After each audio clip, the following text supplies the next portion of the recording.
Rohr here with an early global view on Monday, July 6, 2015. It is currently 8 a.m. U.S. Central Time. As our regular viewers know, that is quite a bit later than usual.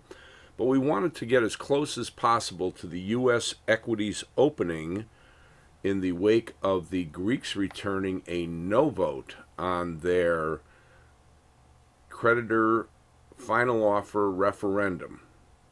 And this has certainly created quite a bit of volatility.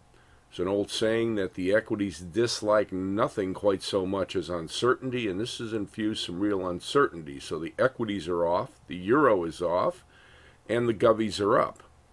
And yet, you have to look at this in the context of the relative size of the Greek economy, and in fact, the equities aren't really off that much, and we'll revisit all that momentarily. So, what does all this mean to the markets? Well, quite simply, it's that the S&P 500 is starting off down 18 points today, down in the 2051 area. And that's kind of important because it gets near previous lows. However, even at the worst today, overnight electronic trading, when the Greek result, and it was a rather strong no vote, well better than a simple majority or a slim majority, it was down at 2035 at the lows. However, recall what's important about that from what we mentioned last week, that the important intermediate term low end of the trading range from the reaction lows back in March is down at 2040 to 37. So it never spent much time below the much more critical area. Of course, it is back below 2060 to 58 now, so that's kind of important, and we'll have to keep an eye on whether it can claw its way back above that.